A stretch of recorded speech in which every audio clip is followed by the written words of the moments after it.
자, 오늘은 우리가 사회탐구 영역 중에 가장 효자 과목이라고 할 수 있는 과목이 두 개가 있어요.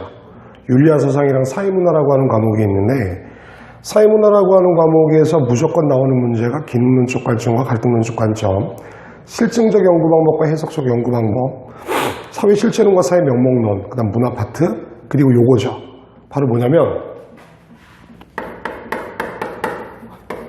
사회보장제도입니다.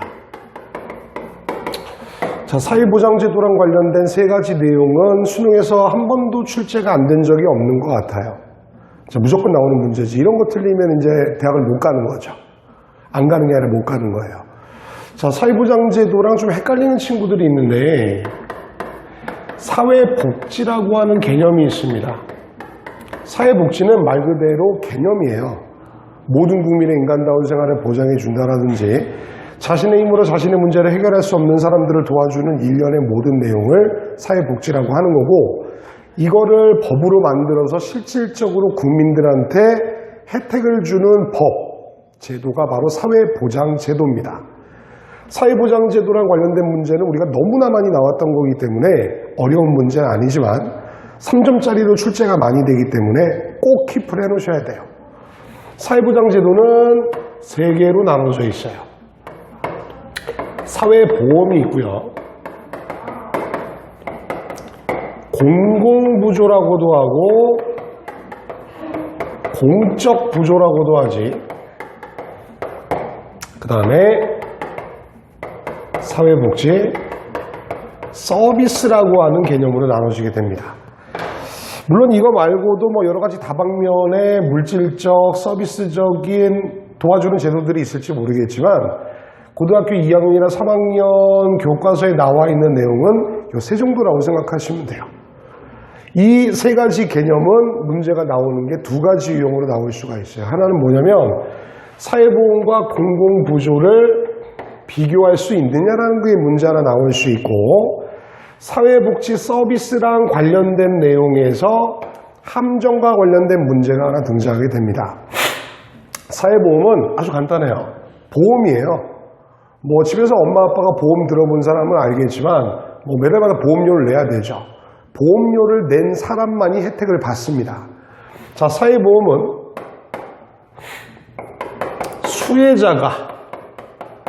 수혜자란 얘기는 혜택을 받는 사람 얘기하는 거야. 수혜자가 일부 비용을 부담해야 된다라는 특징을 갖고 있어요. 그러니까 보험료 내야 된다는 얘기죠. 그렇다는 얘기는 반대인 공공부조, 공적부조는 수혜자가 일부 비용을 부담하는 것이 아니라 국가가 모든 비용을 부담합니다. 조금 느낌이 올지 모르겠지만 공공부조는 이제 불쌍한 사람 도와주는 거라고 생각하면 돼. 그리고 사회보험은 이 수혜자가 일부 비용을 부담한다는 내용을 조금 어렵게 뭐라고 얘기를 하냐면 상호부조의 효과가 있습니다. 상호부조라고 하는 거는 서로서로 도와준다는 얘기야. 너희 아버지나 어머니 같이 좋은 직장에 다니시는 분들은 사회보험의 혜택을 받을 때 그 혜택에 대한 대가로 너희 아버지 어머니가 한 3분의 1 내고 정부에서 한 3분의 1 지원 들어오고 회사에서도 3분의 1 정도 지원을 해줘요. 이쪽은 상호부조가 된다 그러면 이쪽은 상호부조가 안 되겠죠. 그리고 자, 위에 사회보험 같은 경우에는 부의 재분배가 안 돼요. 부의 재분배라는 얘기가 무슨 얘기입니까? 돈 많은 사람한테 걷어갖고 불쌍한 사람한테 도와준다는 얘기지. 이거는 돈을 많이 내는 사람이면 많이 내는 사람일수록 혜택을 더 많이 받아요. 좀 이따 예를 보면 알 것 같아요. 그럼 반대로 가야 되겠죠. 얘는 부의 재분배가 가능하죠.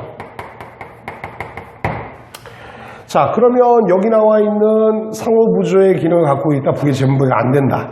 상호부조가 안 되고 부의 재분배가 된다는 걸 이해를 하기 위해서는 예를 딱 들어버리면 이해가 가능한 거야.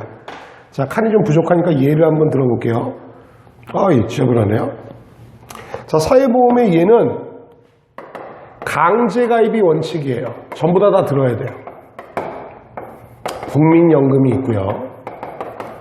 그 다음에 국민건강보험이 있어요. 선생님같이 올드한 사람들이 의료보험이라고 부르는 게 바로 여기에 해당이 되는 거지. 그 다음에 뭐 4대 보험 안에 들어가게 되는 뭐 산재라든지 실업수당 같은 경우도 여기에다 해당이 됩니다. 국민연금은 65세 되기 전까지 매달마다 얼마씩 내는 거예요. 자기 소득의 일부를. 그럼 내가 한 달에 70만 원 내는 사람이랑 400만 원 내는 사람이랑 나중에 65세 이상이 되게 되면 받을 때 누가 더 많이 받을까요? 자, 그렇죠. 돈을 많이 낸 사람들이 더 혜택을 많이 받기 때문에 사회보험은 부의 재분배가 안 되는 거죠. 약간 기능론적 관점이라고 생각하면 되겠죠. 하지만 공공부조 같은 경우에는 국민기초생활보장법이라든지 그다음 우리가 이제 많이 이제 뭐 기획운동전에도 나오지 차상위 계층 지원이라든지 기초수급자라든지 자 정부가 전액 다 부담합니다. 필요한 거를. 자 그래서 복지국가일수록 사회보험도 섹터가 좀 넓어야 되겠지만 공적 부조가 어디까지 가능하냐에 따라서 이 나라가 복지국가다 아니다라는 것을 알 수가 있어요. 근데 여기서 이제 약간의 함정이 하나 들어가 있는 게 뭐가 있냐면 공공부조, 아까 전에 선생님이 여기 건강보험이라고 썼죠? 그리고 선생님같이 좀 올드한 사람들은 의료보험이라고도 부른다고 얘기를 했어요. 근데 공적 부조에도 의료랑 관련된 여러 제도들이 있는데 의료 보호라고 하는 개념이 등장합니다.